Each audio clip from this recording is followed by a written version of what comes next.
지금으로 치면은 3천억 정도 되는 시장인 걸로 알고 있어요. 그러면 벌써 약 6배 성장을 하죠. 2030년에는 8조까지 성장해요. 3천억에서 5천억 시장에서 8조면요 16배 성장하는 시장이잖아요. 엄청난 시장이고 굉장히 좋은 투자 기회라고 생각하고 있습니다.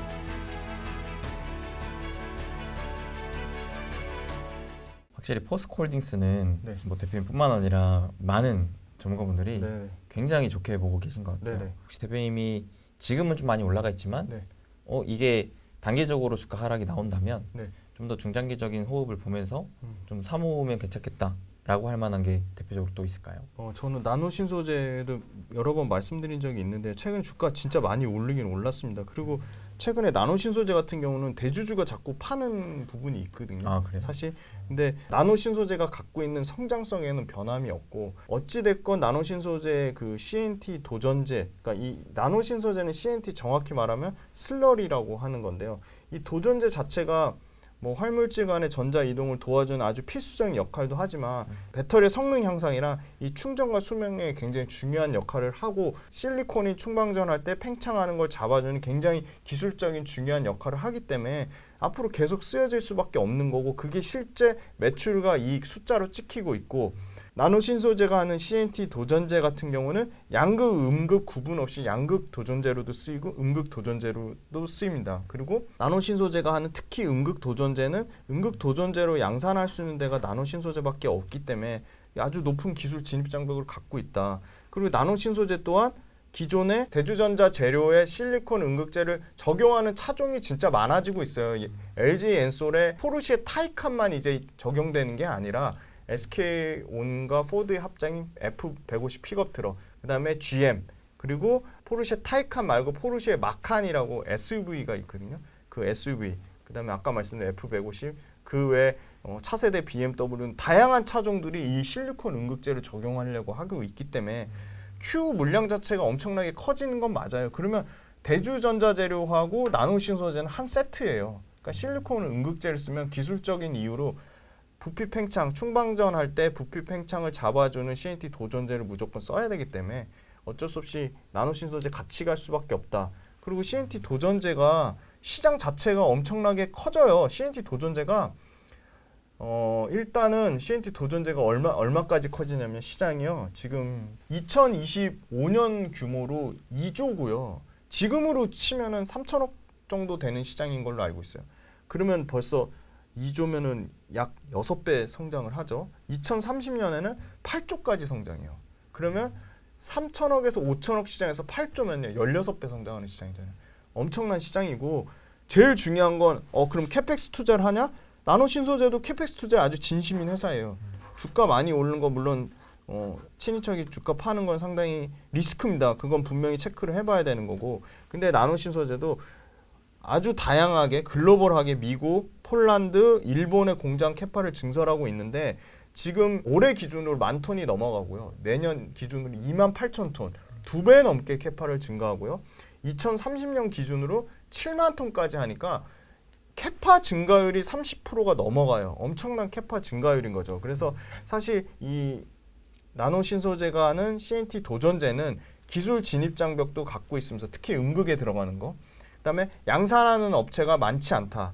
그리고 나노 신소재가 당연히 LG 엔솔을 주력으로 하고 있지만 이 도전제 시장 자체가 엄청나게 캐파가 커지면 삼성 SDI는 재원산업이라는 비상장 회사가 하고 있고요. 그다음에 SK온 같은 경우도 갑자기 이름이 생각이 안 나는데 SK온도 일부 업체가 나눠서 쪼개서 들어가고 있고요. 지금 거의 LG 엔솔만 그 나노 신소재하고 LG화학 자체 도전제 사업부가 경합을 이루고 있는데 음극은 나노 신소재가 거의 주력으로 하고 있고 양극도 대부분은 LG화학보다는 나노 신소재가 더 많이 들어가고 있고 그래서 나노 신소재 굉장히 잘하고 있는데 나노 신소재 충분히 삼성 SDI나 SK온 쪽으로 갈 가능성이 매우 높다고 보고 있고요. 그리고 적용 차종이 확대되면 국내 배터리 셀 3사가 아니더라도 나노 신소재는 아까 말씀드린 이 단일 음극 도전제, 그러니까 음극에 들어가는 도전제, 단일벽 음극 도전제라고 하죠. 싱글월, 단일벽 음극 도전제를 양산할 수 있는 데가 글로벌로 3개밖에 없기 때문에 나노 신소재는 기술력이나 캐파로나 여러 가지로 계속 좀 주목을 받을 거라고 보고 있어서 최근 단기적으로 주가가 많이 오른 건 부담이지만 CNT 도전제의 성장성은 여전히 견고하다고 말씀드리고 저 같으면 조정이 오면 좀 굉장히 좋은 투자 기회라고 생각을 하고 있습니다. 근데 그 조정이 올까요? 조정이 어떤 기업이든 이렇게 완전히 뭐 이렇게 수직 상승하진 않고요. 올랐다 또 옆으로 좀 기었다가 또 올랐다 옆으로 기었다 하니까 조정까지는 아니더라도 옆으로 기어가는 모습만 보여도 저는 나노신소재는 좀 매수를 해볼 것 같아요. 네. 그러니까 좀 횡보 구간만 어느 횡보 정도 구간만 오면. 근데 예를 들어 이런 회사들 나노신소재 그다음에 에코프로비엠 뭐 그다음에 또 잘 가는 뭐 코스모신소재 이런 회사들이 월에 30% 이상 만약에 빠진다. 그러면 이게 굉장히 조심스럽게 추세 이탈로 봐야 되지 않나 저는 그렇게 보고 있습니다. 대표님, 근데 요즘에 외국인 수급을 계속 주목하고 있는데 네. 외국인들이 2차 전지를 유독 많이 매도를 하더라고요. 네네. 그러면서 오히려 이제 바닥권에서 올라오려고 하는 뭐 반도체나 디스플레이, 뭐 자동차 이쪽을 계속 매수하려고 하는 모습 보여주고 있던데 네. 혹시 대표님께서 보실 때 이 바닥권에 있는 주식에서 외국인들이 사 모으는 주식 중에 이거는 좀 괜찮다 할 만한 주식이 좀 있었을까요? 지금 반도체하고 바이오 얘기를 많이 하시더라고요. 근데 사실 바이오는 너무 어려워서 투자하는 게 조금 퀘스천 마크고요. 그리고 바이오는 수급이 더 연속성이 있는지 조금 더 지켜봐야 될 것 같고요. 반도체는 수급이 좋은 상황인 건 맞는 것 같은데 반도체는 좀 특징적인 게 결국은 삼성전자하고 하이닉스 주가가 잘 가야 되는데 삼성전자 하이닉스 주가가 막 가다 서다 막 하거든요. 그래서 삼성전자 하이닉스가 계속 주가가 이게 더 갈까 그건 퀘스천 마크고요. 실제 업계를 확인해봐도 여의도랑 생각하는 건 다르게 실제 더 회복되는 거는 굉장히 좀 시간이 더 걸릴 거라고 보고 있어요. 회복이 안 된다는 얘기가 아니고 물론 삼성전자 감산 관련된 부분도 나오고 그 부분 굉장히 긍정적으로 보고는 있습니다. 업계에서. 그런데 그럼에도 불구하고 결국은 재고가 얼마나 빠르게 소진되고 수요가 회복되는지 여부인데 그걸 확인하고 사셔도 늦지 않을까. 그래서 막 2차 전지 이제 팔아가지고 반도체 사야 되는 거 아니야? 막 너무 조급하고 급하신데 그건 전혀 아니라고 보고 있고 왜냐면 삼성전자나 하이닉스가 실제 재고가 얼마나 줄어드는지 메모리 가격이 전 월 대비 얼마나 오르는지 그걸 좀 체크해보고서 가격이 오르는 거를 확인하고 사는 게 전 낫다고 보고 있고요. 그럼에도 불구하고 반도체는 좋게 볼 수밖에 없는 게 삼성 하이닉스가 못 가더라도 어떤 특정한 이유 예를 들어 높은 기술 진입 장벽 그 다음에 두 번째는 국산화 수요 그 다음에 세 번째는 반도체 하이닉스의 투자 사이클과 무관하게 어떤 구조적인 기술적인 이유를 써야 되는 부분들 네, 그런 부분이 있을 거고 네 번째는 하이닉스 삼성전자 외에도 뭐 미국 로컬이라든지 다양한 글로벌 고객사를 갖고 있는 회사들은 저는 굉장히 틈새 시장을 노리는 회사로서 매력이 있다고 보고 있습니다. 그래서 오늘은 이제 기술적인 진입 장벽에 해당되는 회사 그리고 구조적으로 기술이 성장하고 구조적으로 국산화 대체 수요 이 두 가지에 맞물리는 회사를 두 종목을 가져왔습니다. 대표님께서 거의 투자하실 때 산업적인 측면에서 침투율을 되게 중요시 네, 생각하시는 것 같아요. 네. 그래서 반도체에도 그런 관점에서 이제 미래의 핵심 기술력이 있으면서 이제 구조적으로 글로벌리하게 침투를 넓혀갈 수 있는 회사를 좀 보시는 것 같은데 네.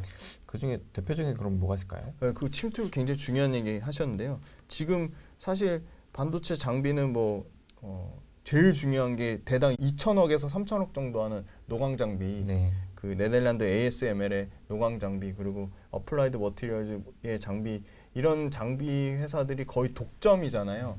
그 독점하는 장비를 국산화하려고 하는 수요. 그다음에 독점하는 이 노광 장비에 들어가는 각종 부품 소재단 그거에 대해서 수혜를 받는 회사가 저는 대표적으로 SNS텍이라고 보고 있거든요. SNS텍도 약간 어떻게 보면 2차 전지에 대입을 해보면 2차 전지도 전기차 시장이 개화할 거라는 기대감으로 한번 시세를 주고 조정이 나왔다가 실제 전기차 시장이 개화하면서 매출과 이익이 폭증하니까 실적에 대한 반영으로 올라갔거든요. 그러면 SNS텍이 갖고 있는 이 블랭크 마스크 소재, 그 다음에 EUV에 들어가는 펠리클 이게 실제 지금 올해 반영이 지금 안 돼 있어요. 지금 실적에는. 그러니까 올해 하반기부터 EUV 펠리클 본격적으로 양산해가지고 2024년부터 실적에 반영된다고 보고 있고 물론 EUV 펠리클 테스트는 빠르면 올해 하반기에도 테스트가 종료되고 내년부터 양산된다고 하는데 그러니까 기대감으로 올린 거지 실제 숫자로 반영은 안 된 거죠. 그래서 사실 SNS 텍도 숫자가 지금 매출과 이익이 아주 가파르게 올해는 아주 보수적으로 잡아서 매출과 이익이 20% 성장하지만 이 EUV 펠리클이랑 아까 말씀드린 블랭크 마스크 이 국산화 수요가 두 개가 같이 맞물리면 매출과 이익이 지금 보수적으로 잡은 20%에서 40% 50% 가까이 증가할 거라고 보고 있거든요. 그래서 EUV 마스크 자체는 실제 반도체가 전 세계 반도체가 성장하는 거는 약 9% 성장률을 보는데 EUV용 블랭크 마스크는 워낙 일본이 미쓰이 화학이 독점하던 시장이기 때문에 그 중에 시장의 침투율을 일부만 빼서도 SNS텍 혼자 끌어당기는 그 매출과 이게 성장률은 50% 이상 날 거라고 보고 있기 때문에 그 부분이 지금 숫자에 반영되기까지 시간이 걸릴 거고 그럼 그 와중에 주가는 뭐 조정이 나올 수도 있고 여러 가지 반도체 뭐 삼성전자, 하이닉스 빠질 때 같이 이런 회사들이 도매급으로 같이 만약에 하락이 나오면 굉장히 좋은 기회라고 보고 있고요. EUV 블랭크 마스크랑 펠리클이 P와 Q 측면에서 기존의 소위 말하는 심자에선 많이 쓰는 DUV보다 가격적으로 엄청나게 비싸더라고요. 지금 예를 들어 블랭크 마스크 같은 경우는 기존의 EUV에 들어가는 EUV 블랭크 마스크는 기존 DUV, 그러니까 심자외선 마스크보다 30배가 더 비싸고요. 그 다음에 이 소위 말하는 EUV 펠리클은 기존의 심자외선에 들어가는 심자외선 펠리클보다 70배가 가격이 비싼 거죠.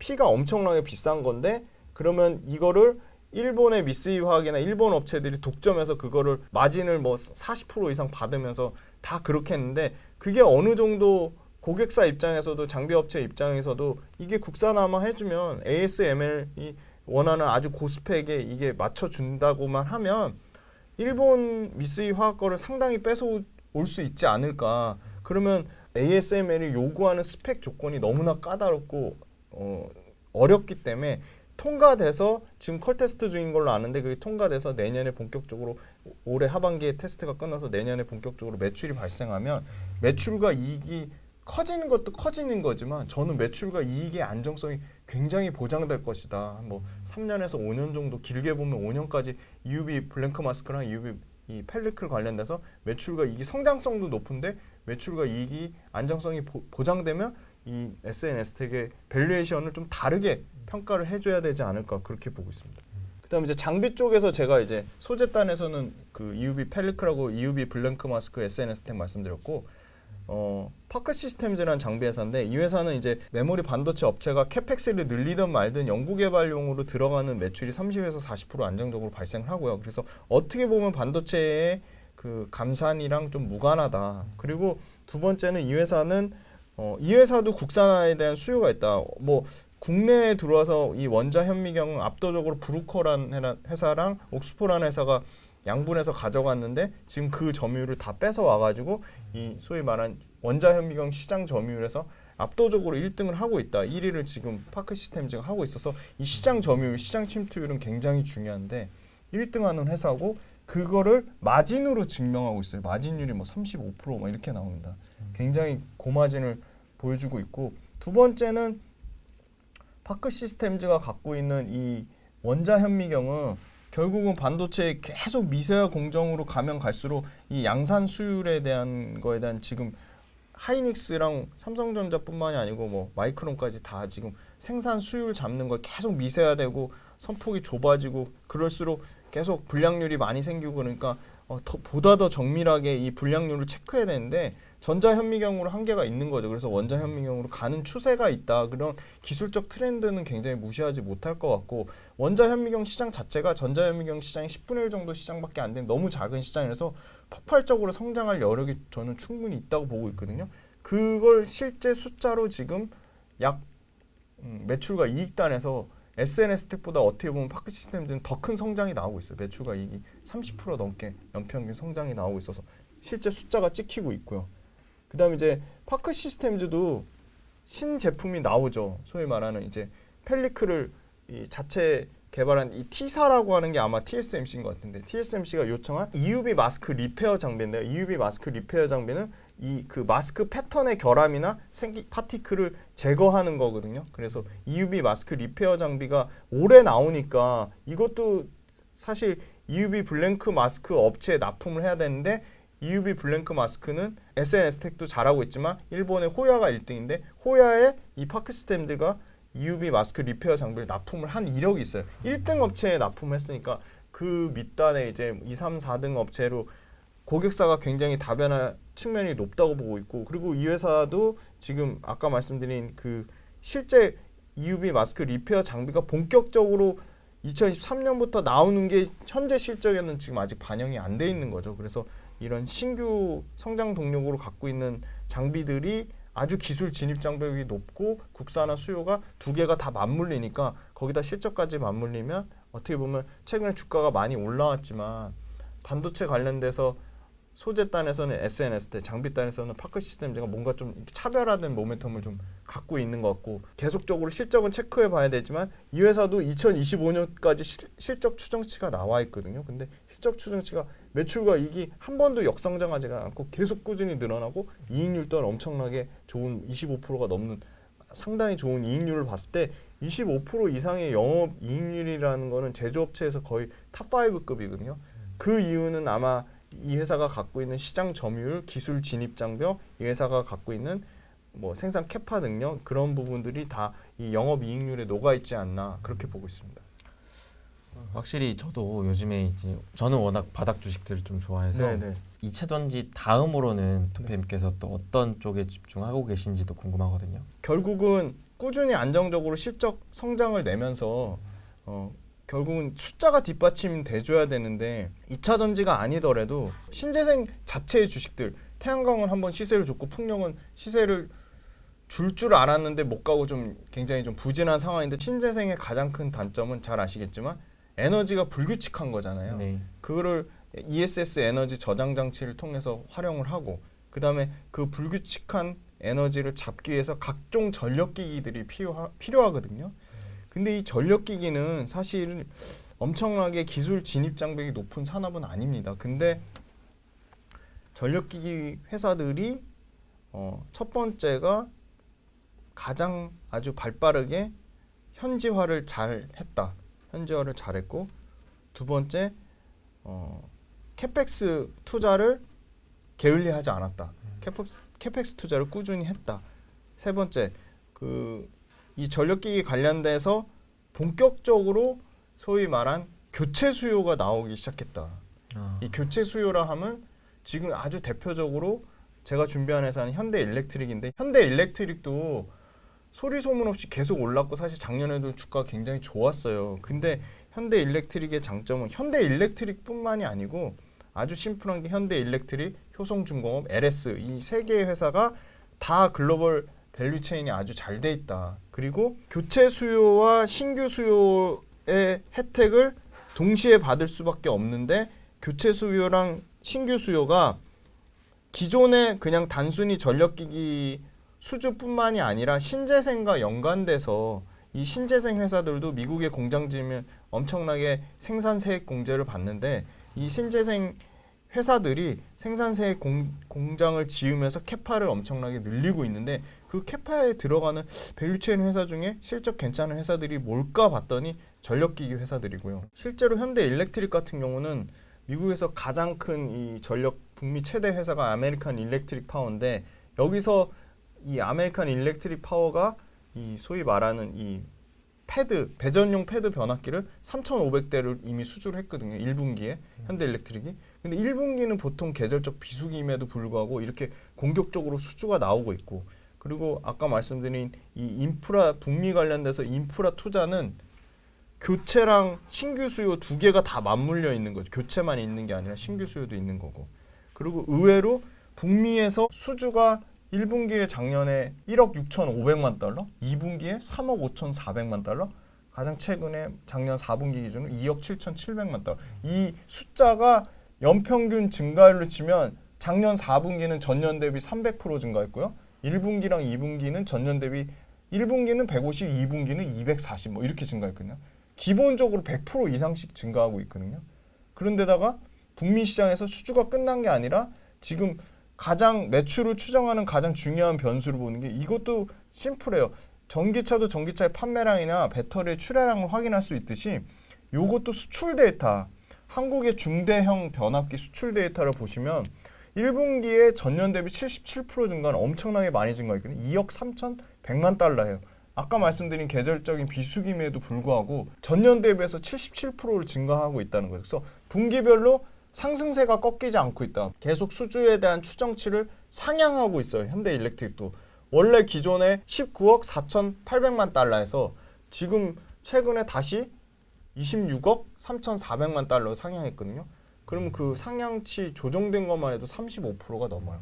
그러니까 26억 3,400만 달러로 신규 수주 목표를 계속 상향하고 있고 30% 이상씩. 오늘도 이렇게 우리 김지은 대표님 모시고 2차 전지와 그리고 2차 전지 다음으로 우리가 주목해볼 만한 다양한 주식들에 대해서 감사히 얘기 들어봤습니다.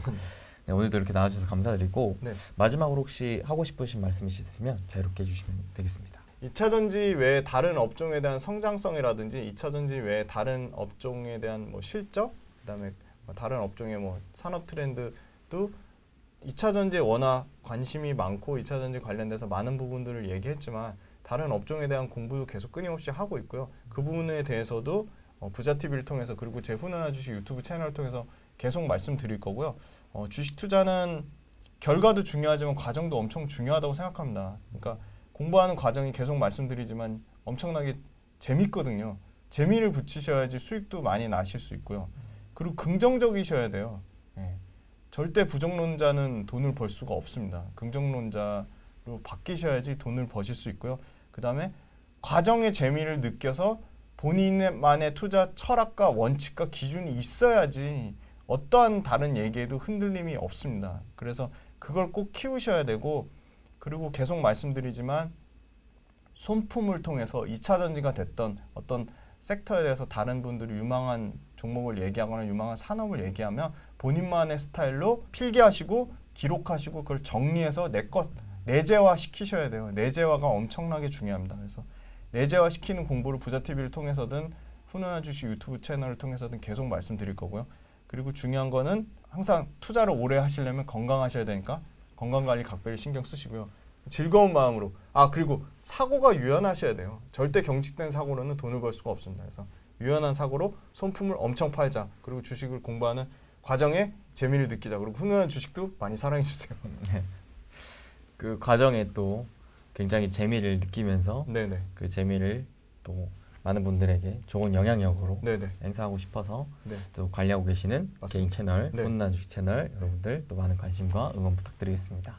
그러면 저희는 이제 함께 인사드리도록 하겠습니다. 여러분 행복되세요.